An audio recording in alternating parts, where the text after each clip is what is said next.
Here's some things I think don't exist. So if you're going to predict anything in the real world, here's some things not to use. I don't think self-esteem exists. There's really one scale. The Roman Taffarati made a self-esteem scale that's pretty good. But the standard one is the Rosenberg, and I can't remember how many items it has. 15 or something? Not enough items to really be reliable.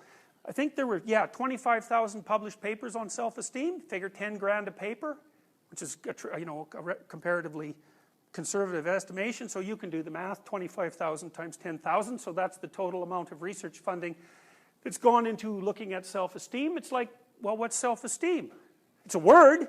Actually, it's two words, right? But, you know, and it's sort of something you think you might have or not have, but that's a figure of speech. That's not an empirical phenomena. And so most of extroversion is just neuroticism, as it turns out. It's like if you have a lot of negative emotion, you don't feel that good about yourself. Well, isn't that a surprise? You have a lot of negative emotion. You know, and if you want to fix it up a little bit, then you can also subtract positive emotion from that, because if you have a lot of negative emotion and you don't have a lot of positive emotion, so that's neuroticism minus extroversion, then your self-esteem is even lower.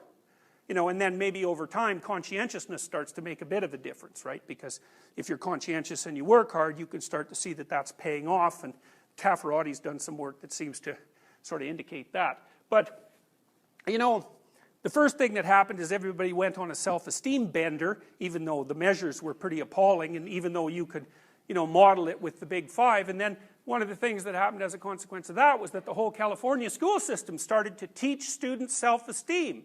It's like, A, what makes you think you should have high self-esteem? Like maybe you're a miserable little worm. God only knows, right? It's not the case that you should have a good opinion of yourself in every bloody situation. You know, what if you're a bully who pounds people out in the schoolyard? Bullies, by the way, do have higher self-esteem than normal. So because it's not like they're feeling bad about themselves when they pound you, they're feeling bad about you. And the best work, you know, the low self-esteem equals bully hypothesis, lots of people believe that, but if you read Dan Olweus, who's the world's leading authority on bullying and who's actually done something about it, what he says is that bullies have inappropriately high self-esteem, which is why they think they're in a perfectly good position to pound you out if you happen to be on the playground. So it's not like they're suffering from a, you know, neurotic weakness of self-image. It's quite the contrary. So anyways, in the California school system, they tried to teach kids self-esteem. And, you know, there's no evidence that you can do that first, because neuroticism is actually quite hard to shift. So, and if we knew how to treat it, well, hooray, everybody would be thrilled about that, but it's not easy. And second, there are people like, what's her name? Jean Twenge, she used to be a student of Roy Baumeister's, who claims that all that self-esteem training has just, you know, made younger people like you guys more, what do you call that? Narcissistic. Yeah, because the self-esteem becomes disconnected from the actual accomplishment, because you might hope, well, you'd sort of feel good. How good should you feel about yourself? Well, you know, you might say, well, you should grant yourself the right to exist like you do everyone else. You know, that's sort of like a basic human right. As a human being, you're valuable. And then maybe you should sort of think you're about as valuable as other people roughly think you are. That seems about right, right? So the right amount of self-esteem would be your perception of your value within the context of a group. It's got to be something like that. You know, so there should be a concordance, because like maybe you need to improve, could well be, you know. And are you going to improve if you're feeling really good about yourself? Well, the answer to that is, well, we don't know. How much misery about yourself do you have to have before you're motivated to improve yourself? None? Well, that doesn't seem right, but we also don't know whether it's shame or guilt or anxiety or pain or, you know, these negative emotions that motivate you. Now, it's clear that if you have enough negative emotion, that can paralyze you. But that's like depression and you know, psychiatrically high levels of anxiety. That's not like low self-esteem. So that's a problem. I don't believe that working memory and executive function are distinguishable from IQ, especially G. Our research, we've done a lot of it. I've factor analyzed a battery of 10 dorsolateral prefrontal tests given to 3,000 people. It's a very big sample. We haven't published this for a variety of reasons, but one factor comes out. And, you know, and Carroll's rule for IQ was you take cognitive tests, a bunch of them, You factor analyze them, you pull out the first factor, that's fluid intelligence. It's like, well, that's basically what we found.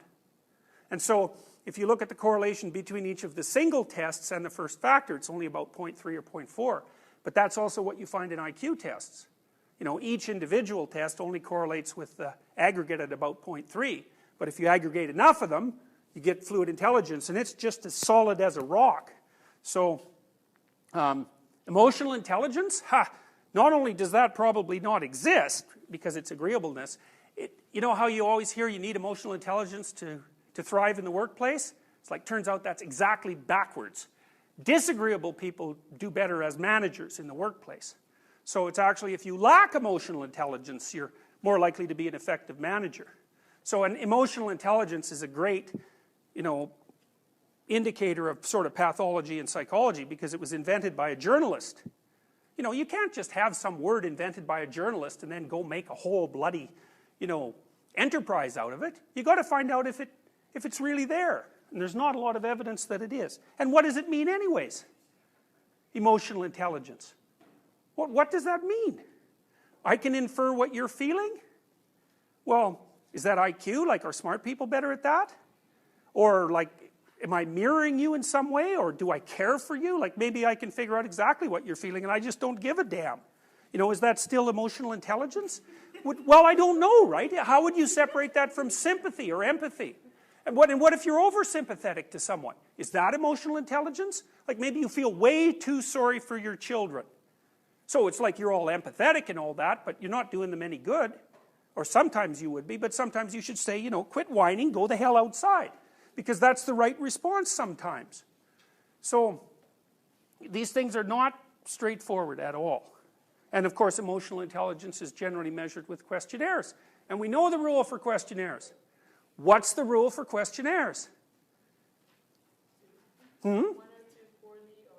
That's right, exactly. It's measuring one or more of the big five, either well or badly. Okay. So, and as far as I can tell, that doesn't mean that personality has a 5-dimensional structure.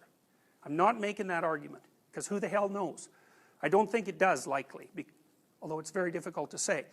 But what the big five theorists have really demonstrated, as far as I'm concerned, is that if you factor analyze questionnaires, what you get looks a lot like a 5-factor structure, and you can do that cross-culturally. And so I think we sort of nailed the question of how are questionnaires structured. So you can't just invent some new thing and term it something and then pretend it's something new without testing it against. And I would test it against IQ, because that bloody thing, we know, for example, IQ eats up most of the variance in disgust sensitivity scales.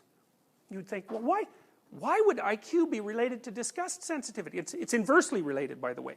The smarter you are, the less sensitive you are to disgust. Now, I don't know if that's because maybe your cortical inhibition of underlying, like, limbic motivational systems is better. Who the hell knows? We don't know why, but we do know that it's a major predictor. Orderliness also predicts. But the thing about IQ is that it predicts things that you'd never expect. So you should validate your scale against IQ and against the big five, and not some trivial little 10-item measure of the big five either. Because then, if you use 2 questions per trait, you're going to have a lousy measure of the big five, and if your stupid questionnaire predicts over and above that, all that means is that you didn't test it against, you know, you didn't set it up for a good challenge, you set it up for a weak challenge. So, grit, that's very annoying. Yes, that's very annoying, because it's clearly, I think it was correlated, I think I told you this, it was correlated with conscientiousness at 0.75. I don't believe that optimism and pessimism exist. I don't believe that promotion and prevention exist.